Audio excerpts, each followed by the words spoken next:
Now, what has brought the Congress to the door of Hindu temples is the ruinous policies it has adopted, viewers. The Prime Minister has in fact warned Hindus that the day would come when the Congress would take everything from them, including their Mangal Sutras, to pay for what he called were electoral bribes and other inducements for its own survival. If Himachal is seeing the Congress dip into temple funds, what stops them from doing so in other states? In states where they have a government, as those too are facing extreme debt. Himachal Pradesh might have outstanding liabilities, viewers, of 42% of GSDP and total outstanding liabilities in crore terms of nearly 1 lakh crore, net interest payments of 5,465.2 crores. But Karnataka is not very far behind, 22% of GSDP total outstanding liabilities, which come to, viewers, a whopping 5,97,618 crores.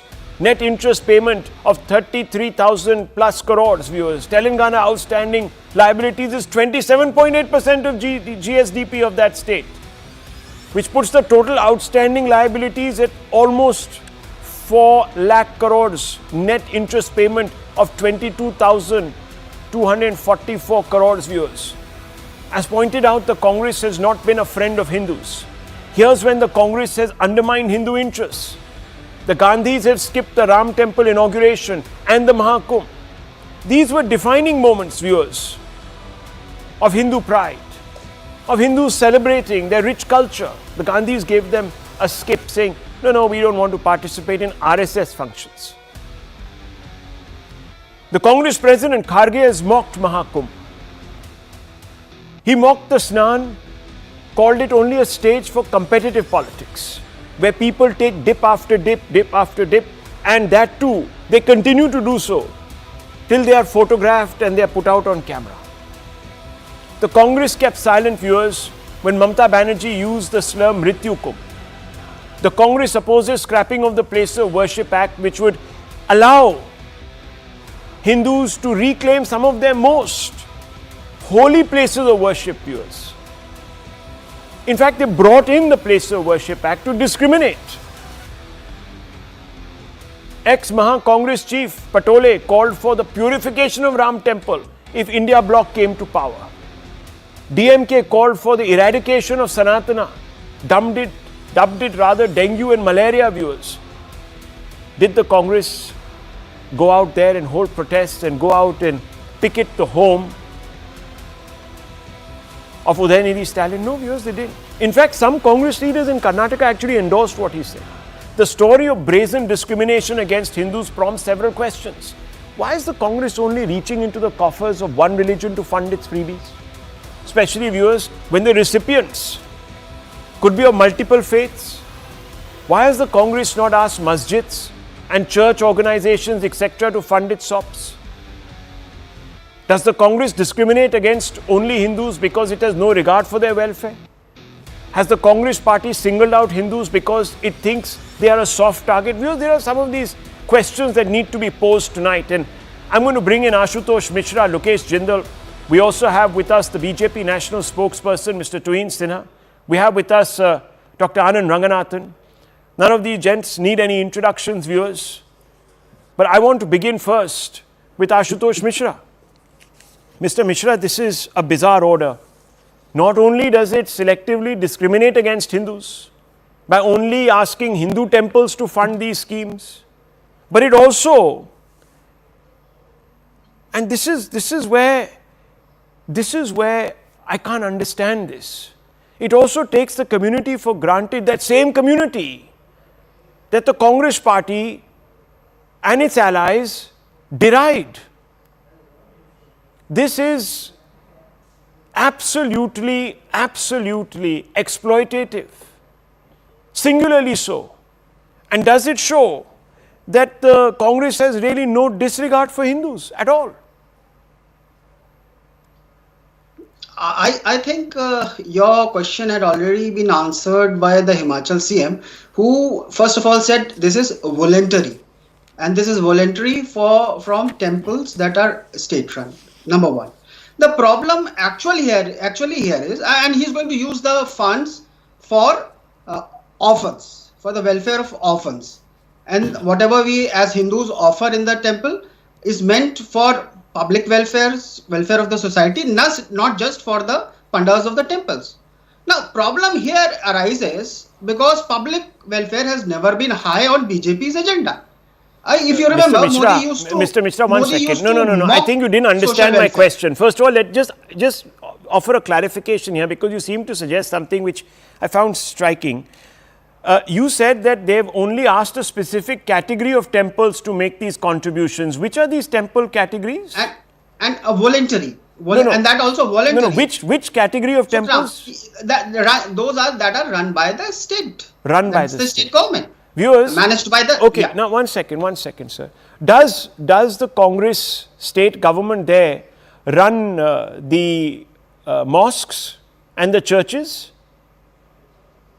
I think you and I both are well aware that churches and mosques, they are managed by the people of their own community. Okay. It's the Hindu do you not find that strange? That only Hindus, their places of worship are managed by the state, so you can take the money. And are you aware, sir, there is a Supreme Court judgment. I don't know if you're aware, but that Supreme Court judgment tried to finesse this ugly discrimination. At least it tried its best to give a fig leaf. It said that these funds should only be utilized for Hindus and their welfare in religious context, not in secular means. So you can't divert these funds and splurge on, let's say, building roads or funding orphanages, etc. I have nothing against funding orphanages. But sir, are all the orphans only from the Hindu faith? As I was saying, that is the problem with BJP and its ecosystem. No, this is not about BJP. This is not about BJP, Mr. Mishra. This is about a principle of equity. Of every religion, if they are being taken care of, wouldn't the majority of them be of Hindu religion? I don't know. Can you certify this? Can you certify this? No, so Hindus are supposed to today fund everyone's welfare in this country while others get an exemption. Is that what you're saying, Mr. Mishra? That's what you are saying. No, I'm asking you. They will get an exemption. No, I'm asking you. If there is a case where the government-run temples are being asked to voluntary, and you don't want to give them that, you don't want to give them that benefit. Okay. Let me open this up. I won't. Since you talk about the BJP, I'm not going to start with the BJP. I'll start with Dr. Ranganathan, because let us not make this political, viewers. First off, let's make this first. One second. No, Ashutosh Mishra, it's not political. I'll explain it to you, and Dr. Ranganathan will perhaps explain it to you even better. So let me hand it over to Dr. Ranganathan. Dr. Ranganathan, he said this is just political. We shouldn't be nitpicking because we want to further the BJP's interests and so on and so forth. Can you explain to him perhaps why he might be a bit wrong? But actually, in all honesty, first of all, good evening to you, Rahul, and good evening to my fellow panelists. It might come as a surprise, but I am not going to grill my good friend Ashutosh ji, because the real entity that needs to be grilled out here is actually the BJP. And let me explain. The fact of the matter is, Rahul, that the state control of Hindu temples, their property, is by far the largest, financially most damaging scam of independent India. And even using the petroleum sector as a cash cow pales in comparison to the loot and pillaging of Hindu temples in the name of secularism. But here is the thing. I ask you, if the Congress can bring in a legislation to control Hindu temples in 1959 after the mud judgment of 1954, one that still stands, why can't the BJP bring in a legislation to override it?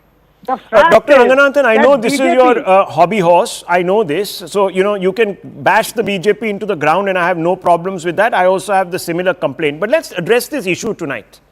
Yes, there is a law. It should be scrapped. You and I agree. Because no one wants anyone to be selectively discriminated against. Now, if you agree that the law is punishing one community, should the Congress party be adding to that torture? The Congress party has always been itching to add to the torture of Hindus for 75 years. Now, how can you qualify that statement? Please annotate that statement, because tomorrow you will be accused of singling out the Congress party and being a BJP apart chick. Look, was it not the Congress party that established the state control over temples? Was it not the Congress party that wanted to bring the communal violence bill, whereupon only the majority, i.e. Hindus, would be held guilty, irrespective of who committed the communal violence? So, of course, Congress is anti-Hindu. They are going to use the acts that they brought in that are discriminatory. The point is, in Himachal, in 2018, in 2019, it was the BJP government that was using temple money for welfare schemes, including 15% of the temple money that the boards that it controlled. So the BJP was doing it, the Congress is continuing it. And after the Congress goes out of power, BJP will continue it. Both of them are discriminating against Hindus. The sooner the Hindus realize this, something would happen. But till such time, I completely agree with you. What Congress is doing is untenable and unacceptable. But the problem is, it is not Ashutosh's question to answer. It is the BJP's question to answer. Twin Sinha. Well, good evening, Rahul. Good evening, everybody. You know, like it said, you mentioned, it's quite fashionable to blame the BJP, but when it comes to temples, 10 years ago, people had stopped going to temples. Now, you know, millions and millions of people throng to temple towns. I think that is also something which BJP has given. That change of culture is something which BJP has brought in the country.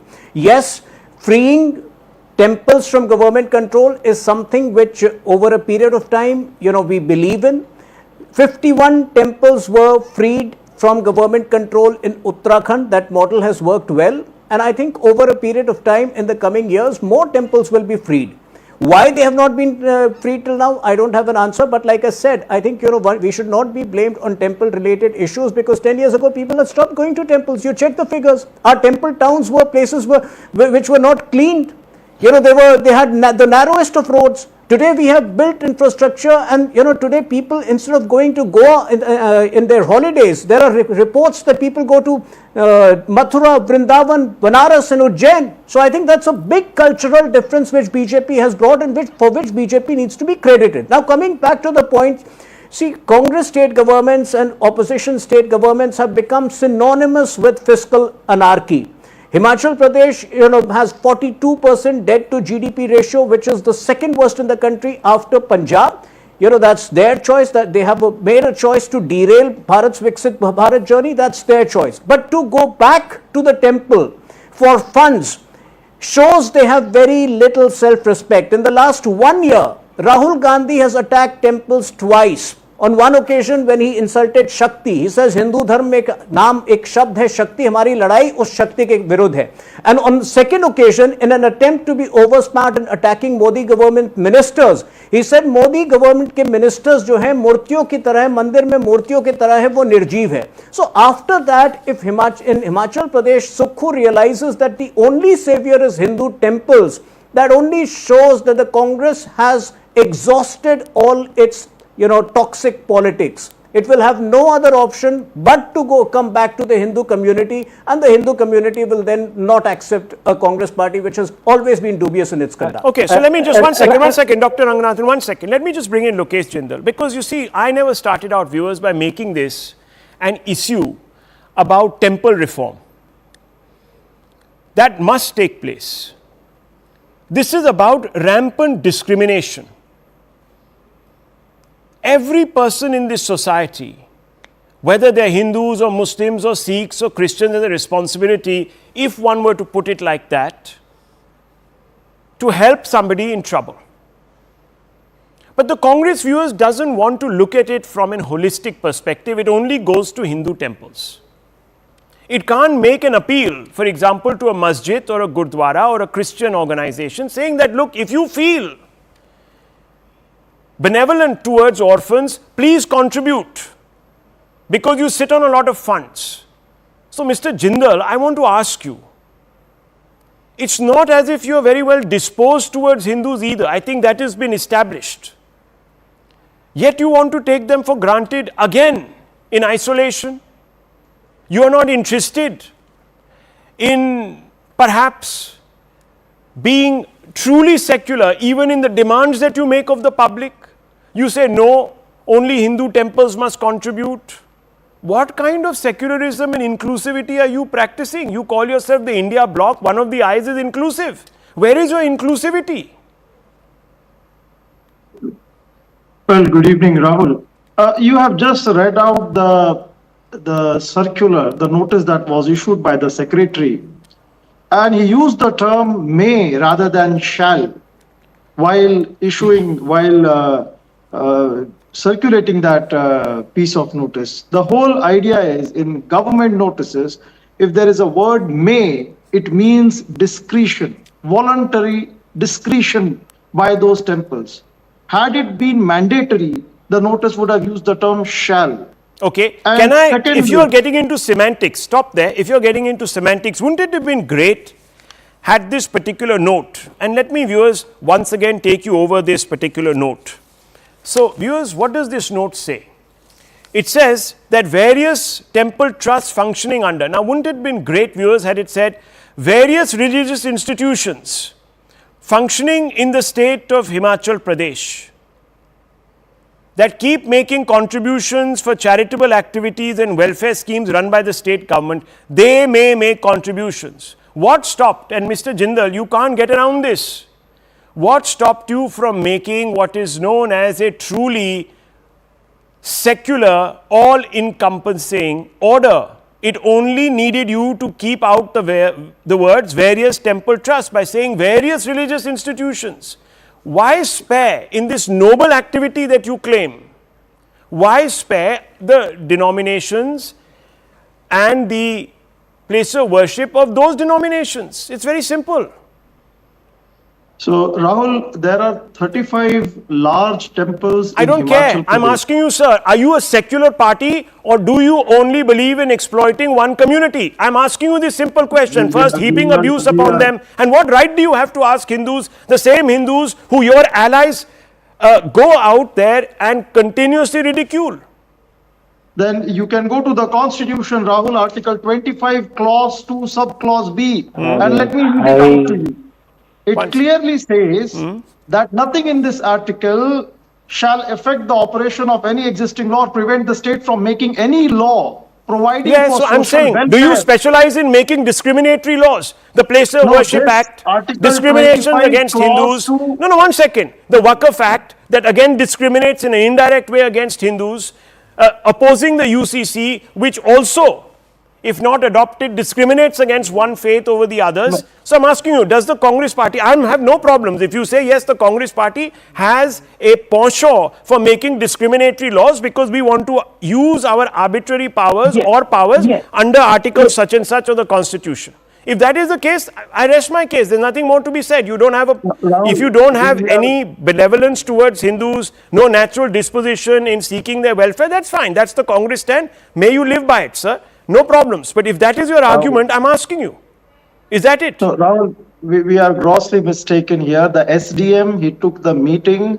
of I don't want ifs and buts. I want you to tell me whether it is voluntary. Okay, Dr. Ranganathan wants to come in. He's been itching to come in. Yes, Dr. Ranganathan, go ahead. Yeah, sorry. A couple of points out here. Look, for what the Congress does and it has done for the last 75 years vis-a-vis the temples, everything else, it has been branded anti-Hindu, correctly so.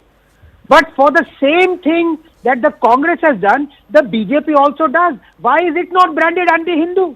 Why? Because I'll tell you, Dr. Ranganathan, because when the chips are down, and let the BJP answer that, when the chips are down, no, hang on, when the chips are down, they actually do something about something. The point is, I'll tell you, I'll give you 3 or 4 examples. You may not like it, but they actually helped in expediting the Ram Mandir Ayodhya dispute. How? They moved a petition in court, as you know. The BJP the BJP member of parliament did. He moved this petition to expedite it. The Chief Justice of that time said, okay, we'll address this in a timeline, in a time-bound fashion. Number 2, they are leading today through the courts the charge. And please, I'm sure you know Mr. Upadhyay. He's a BJP member of parliament. He's a BJP leader, and he's gone to court on trying to get equal rights for Hindus by striking down polygamy, etc., etc., at least aspects of the UCC. He's gone and challenged the Places of Worship Act 1991. There are BJP people involved in doing several things. The development of Kashi, the corridors, the Mathura. Today we see that there is a huge windfall to various traders in the larger triangle. Rahul, so look, let's not be completely disregarding. I just want to. And secondly, Dr.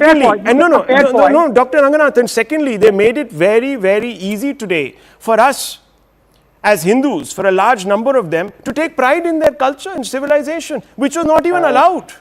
This was all exercise. Yeah. Anyhow, one second. Let Tuhin Sinha answer you. I'm not going to sit here and hog his time. So please answer, Dr. Ranganathan. How has the BJP helped the Hindu community? Prior to 2017, one of the reasons why the Ram Janmabhoomi case was not progressing was because 11,000 documents were pending translation. That was your job. Farsi and from other languages. They weren't in power. That was your job. And one of the sorry? The government job was to translate it. Yeah, but Dr. Ranganathan, hang on, Dr. Ranganathan, just think about this. No, one second. No one is, but at least they did their job. Dr. Ranganathan, at least they did their job. Other governments did not do their job.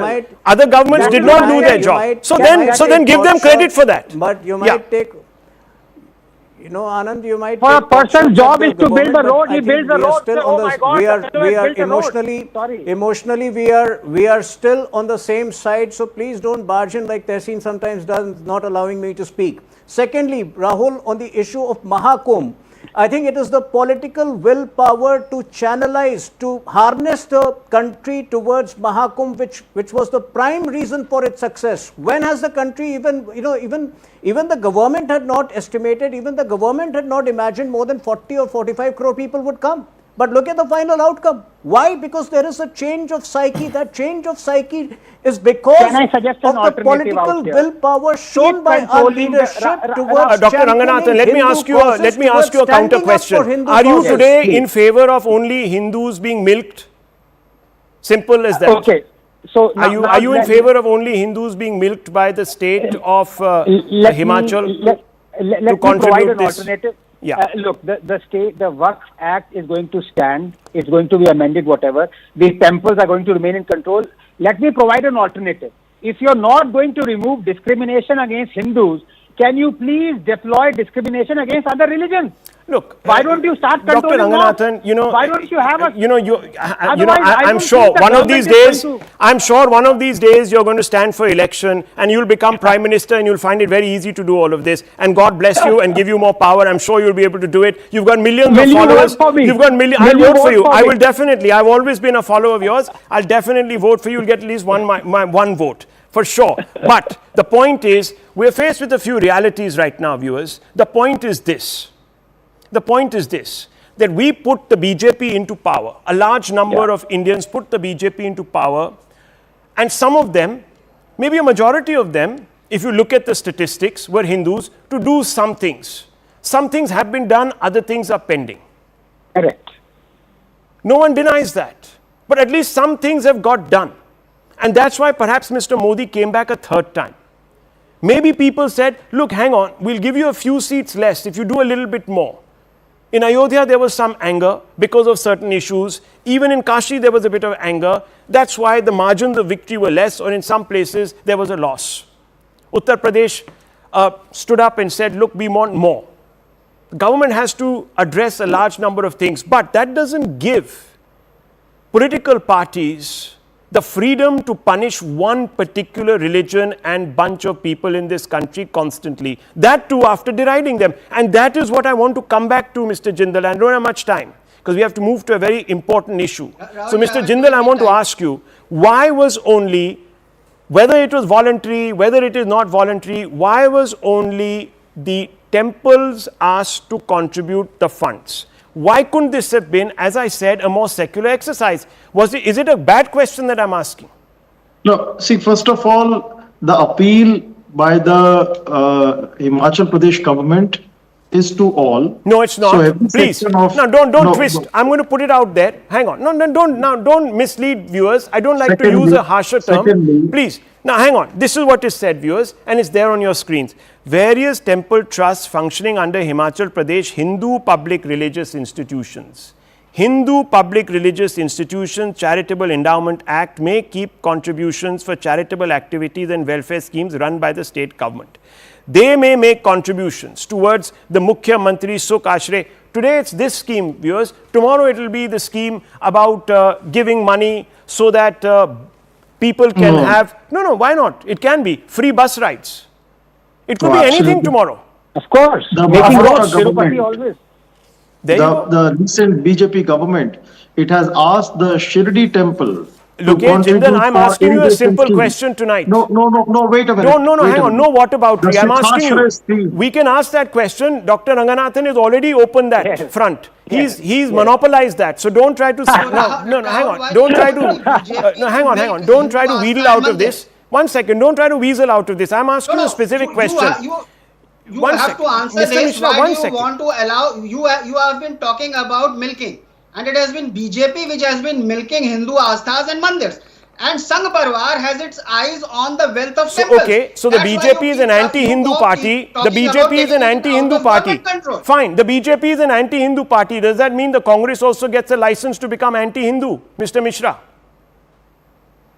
Congress is not anti-Hindu. The problem here is what does this make it? If you only want to single out, no, Mr. Mishra, please tell me. If it is not an anti-Hindu party, if it means, if it means BJP's problem, and the problem, as Sardar Patel said about the RSS ideology, is its poisonous thinking, where This is the other problem. Indians cannot benefit There from is no that. Can I come in, Rahul? Well, viewers, I think Dr. Ranganathan is allow- getting his own answer. There are more Hindus opposed to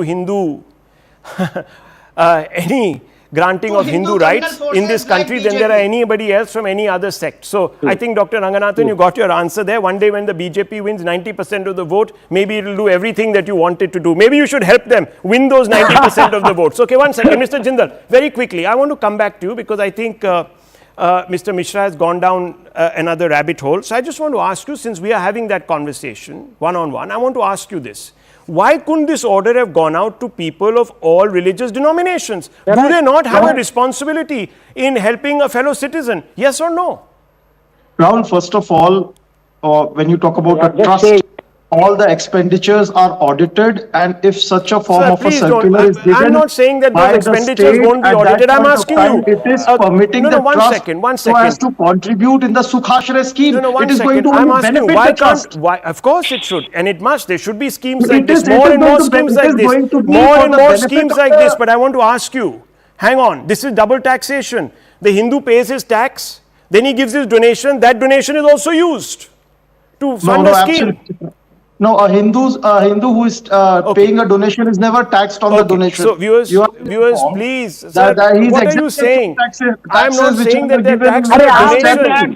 tax. 11 lakhs I have given, I have been taxed. After double taxation, Okay, one कैसे second. निकाल दिया? Congress leader here, Mr. Lokesh Jindal, you can constantly pull out some diversionary tactic here. I'm asking you a There's no simple diversionary question. tactic. You're never taxed Does for, the Congress, charity. Mr.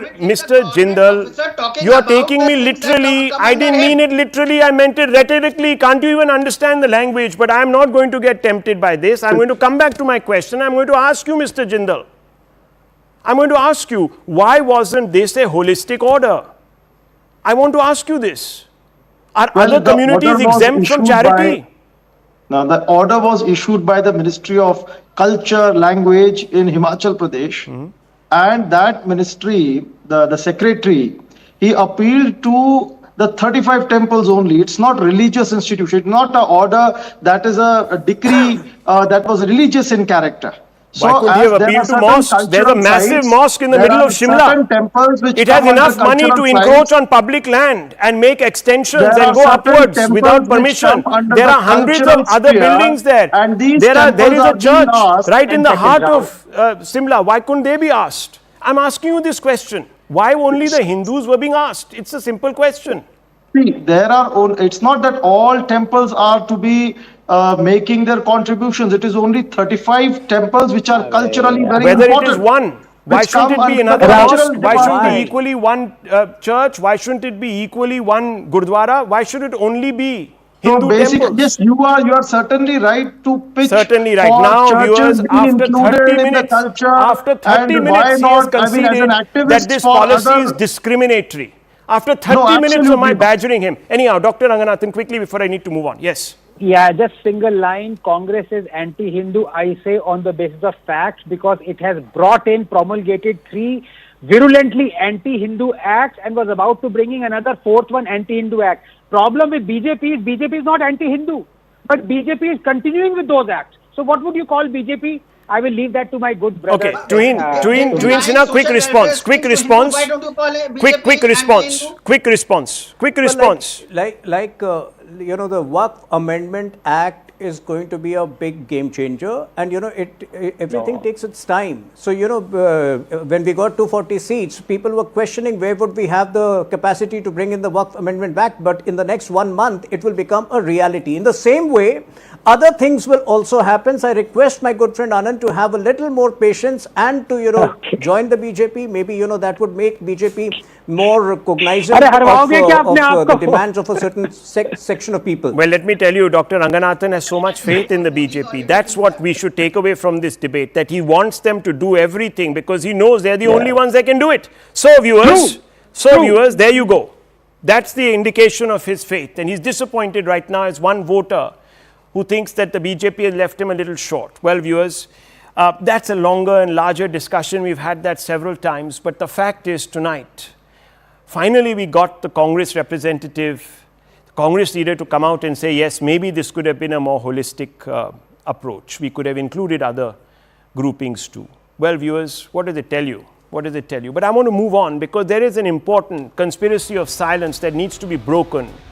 And this needs to be broken because, viewers, at the end of the day, the silence is a threat to national unity.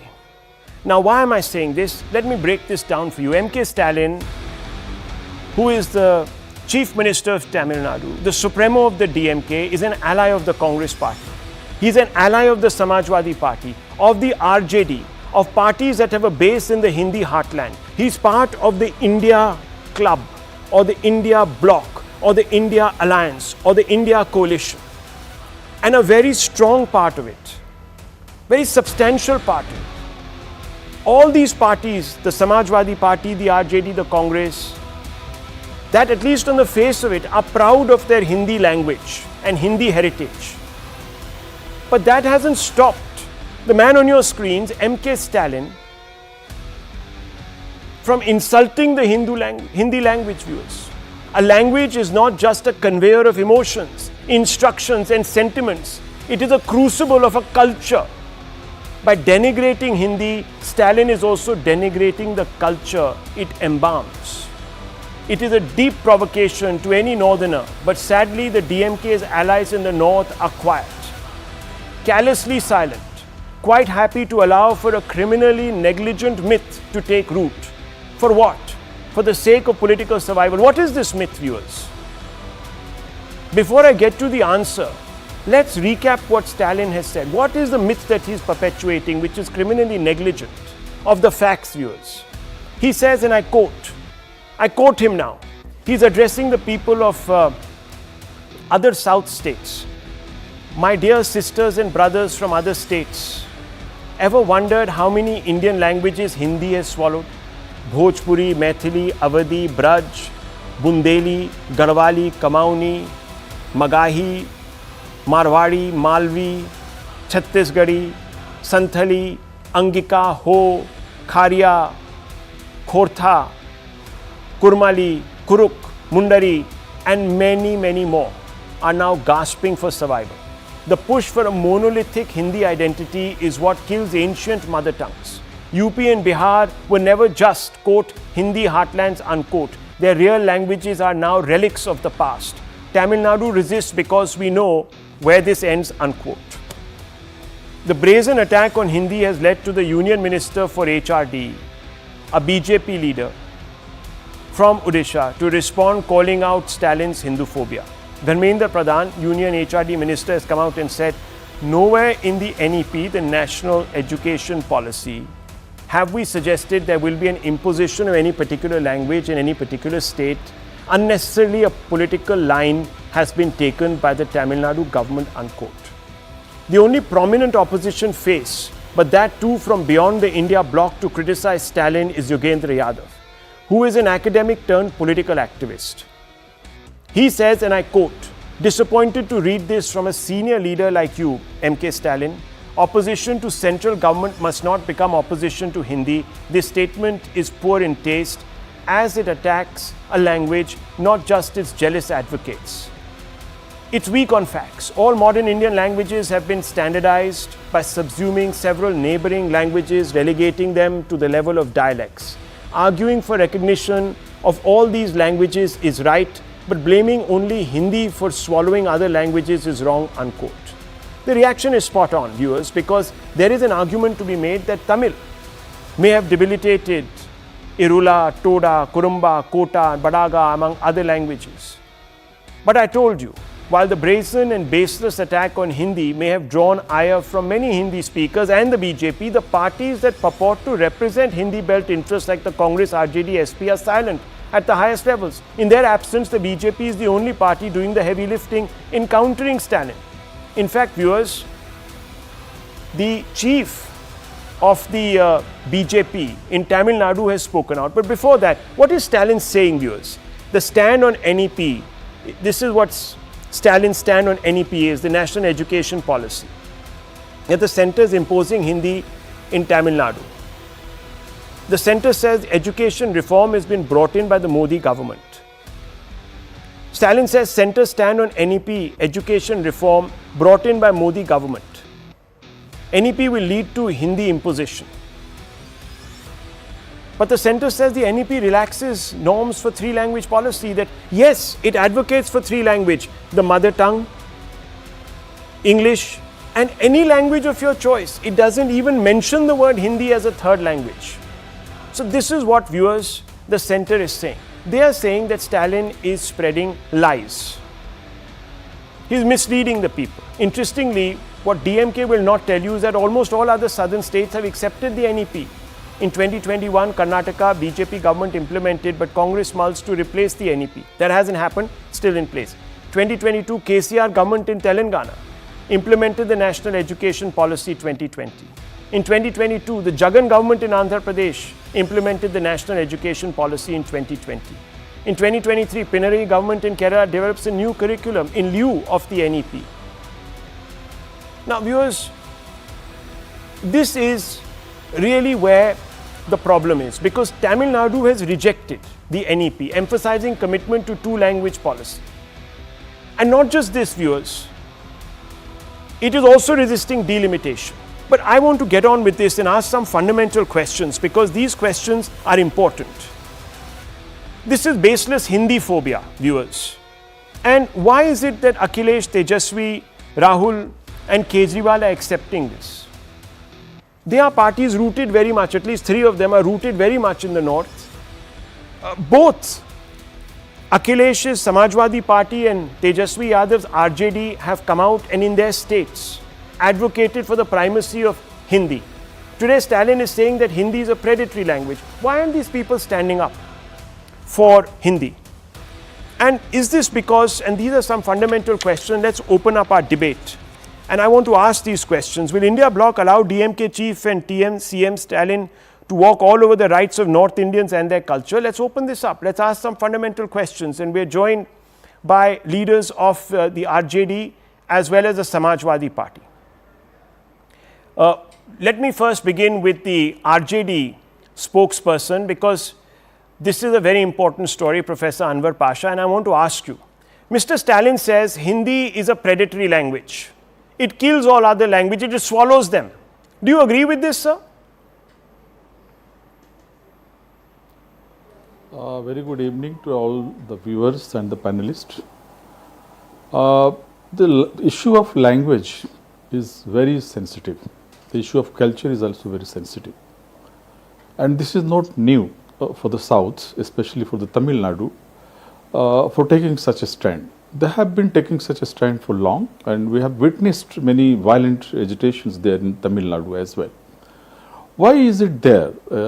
All the language, if we assure the people that all the languages are the languages of the country, of the nation, but if we say that one language is more important and other languages are not important, this is going to create trouble, and this is happening in Tamil Nadu.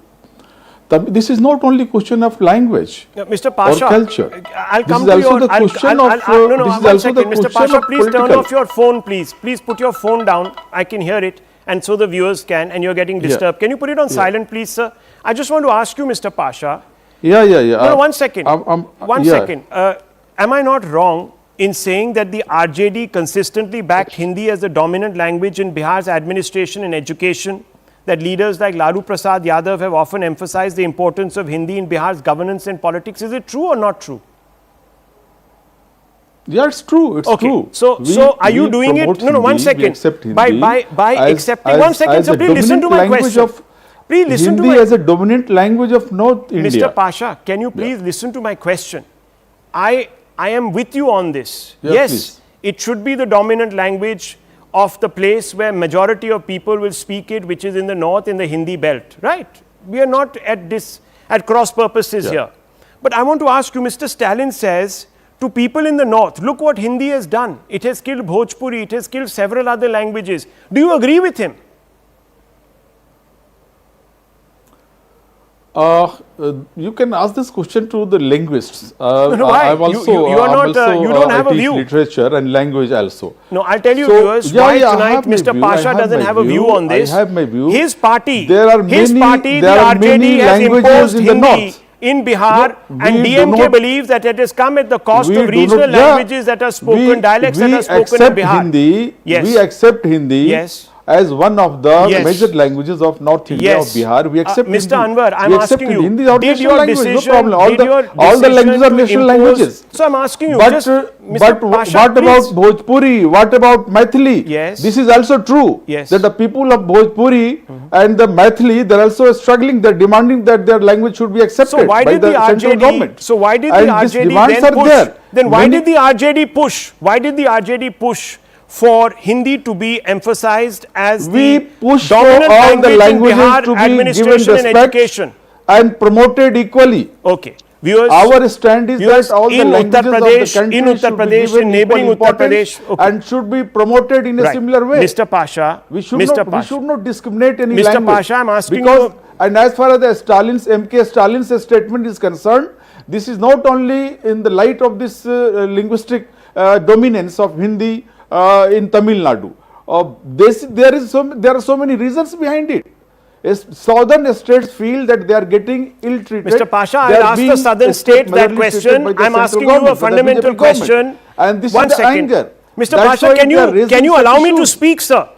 Can you allow me to speak? I'm only asking you some fundamental questions. I'm not asking you to stand and become the advocate for the DMK. I'm asking you to clarify your stand. When you officially pushed for Hindi in Bihar, were you cognizant of the fact that Hindi will destroy other dialects in Bihar? Yes or no?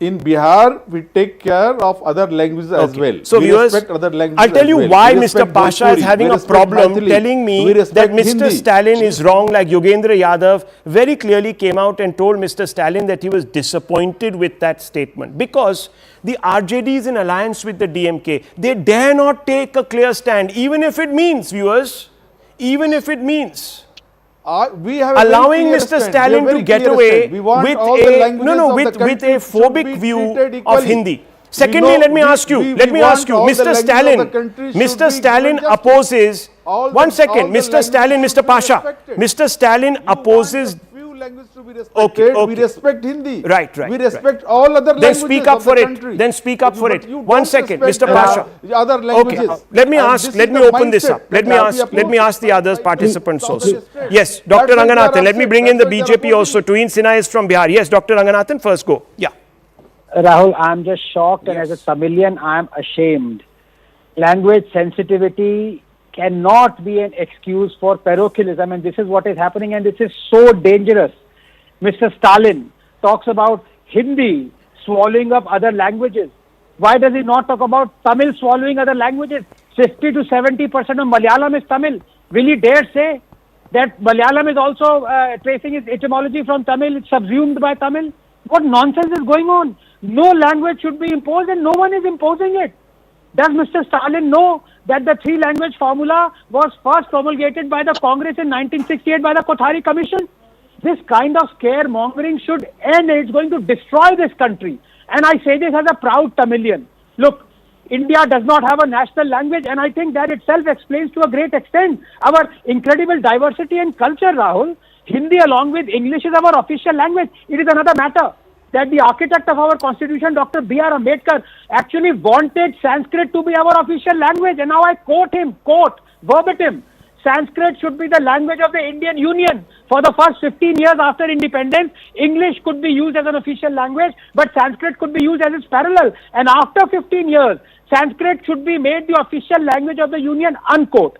Rahul, look, I am not much of an admirer of any one language over another. To me, as a scientist, all languages are beautiful. They are an incredible endowment of human evolution. They reflect human ingenuity and diversity. There exist around 8,000 spoken languages. And please remember, 10 seconds, languages like species die out all the time. In the last 50 years, did you know 310 languages have become extinct? But the ideas that were conveyed through those languages never do, Rahul. They jump ship. So fall in love not with just a language, but with the philosophy and the science and the literature written in it. Okay. Protect works before words. And left to me 10 seconds.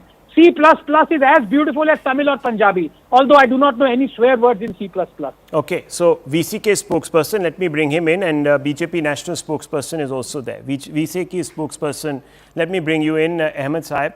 Just a very simple question to you, sir. Where in the NEP does it say that Hindi must be the third language? Can you read it out?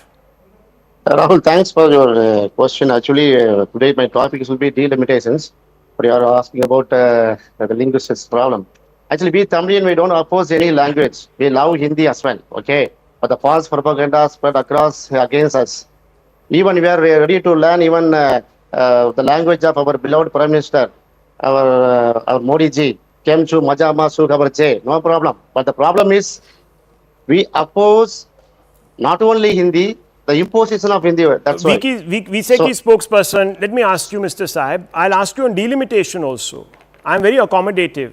I'm not parochial, I'm not exclusivist. So I'll ask you on both questions. So in syllabus, out of syllabus, both I'll ask you. I'm just simply asking you a simple question, sir. Where in the NEP does it say that the third language must be Hindi? Can you point out that sentence to me in the NEP?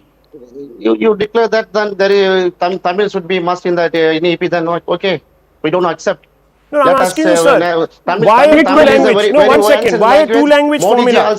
No, one second. VCK, Mr. Sahib, 1 second. Why only two languages? Aren't there any Telugu-speaking people in Tamil Nadu? Urdu. Should there? Urdu. Are there no speakers of? No, 1 second. Malayalam Japanese, in Tamil Chinese, Nadu. no Should they problem. not? 1 second. Should their children Tamil not have the people, right to learn their own mother tongue even as a third language? Yes or no? Should they not be given choice?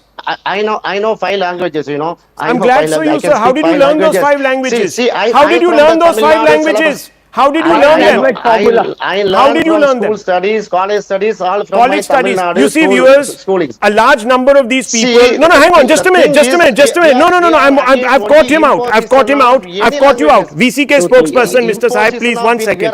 Viewers, let me tell you what the issue is. A large number of these same Tamil DMK leaders who oppose a 3-language formula, which doesn't make Hindi compulsory, by the way, run private schools. And in these private schools, viewers, you get to study 3 languages of your choice. The first 2 are fixed, which is Tamil and English. Those 2 are fixed. The third you can choose from wherever.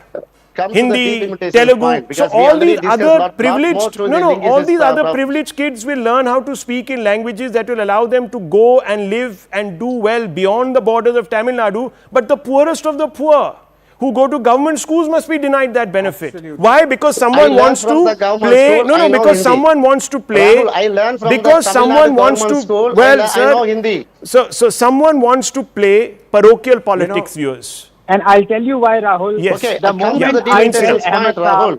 the moment I tell Ahmed Saab the fact, for a moment? he's going to stop Rahul. talking about Urdu glowingly. because 75% of Urdu words are actually Sanskrit and Prakrit. There you go. Okay. Okay. I'm telling Twin you, Sinha. you just Twin Sinha. Yeah, Rahul. Twin Sinha. Rahul, Yes, come in. Rahul, I'm so glad you have nailed the hypocrisy of the DMK when it comes to, their own leaders starting private schools where all the three languages can be learned.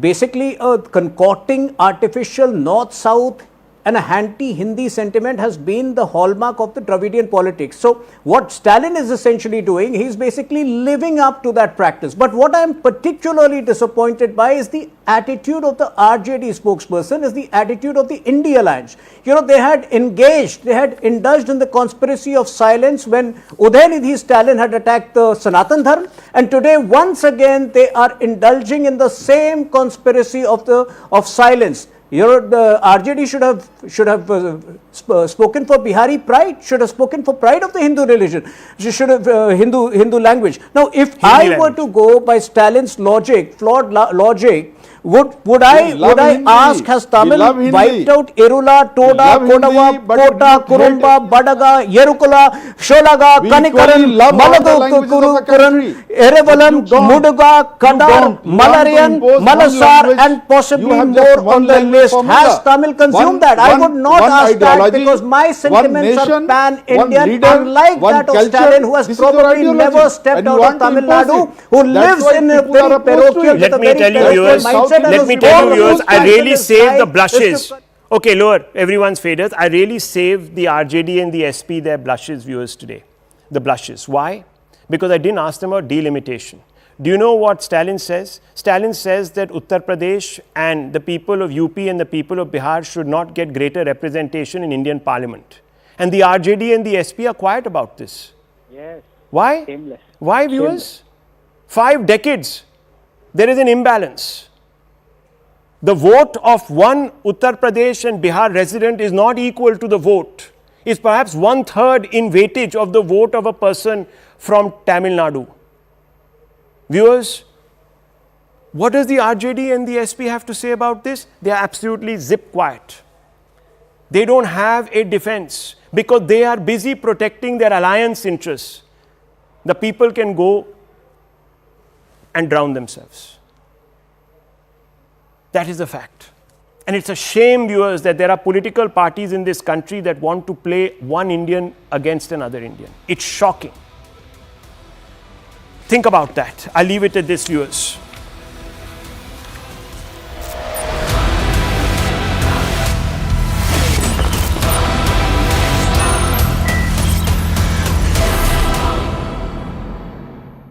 Presented by.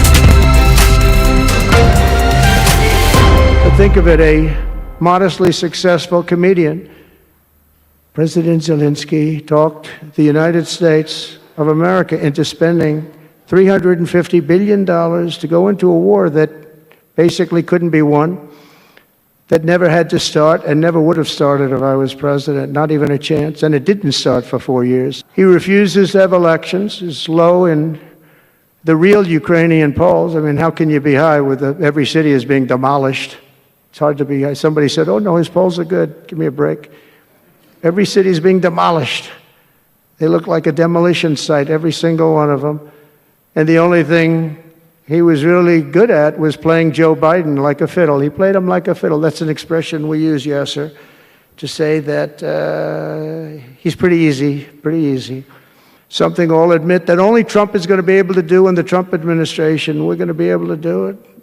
I think Putin even admitted that. Biden never tried. Europe has failed to bring peace, and Zelensky probably maybe he wants to keep the gravy train going. I don't know what's the problem, but he hasn't been able. He's very upset that he wasn't invited. He could have come if he wanted to, but that he wasn't invited to Saudi Arabia. But he's been working for 3 years. There's never been even meetings or phone calls to stop this war. It's a horrible thing. I love Ukraine, but Zelensky has done a terrible job. His country is shattered, and millions of people have unnecessarily died. And you can't bring a war to an end if you don't talk to both sides. You got to talk. They haven't been talking for 3 years.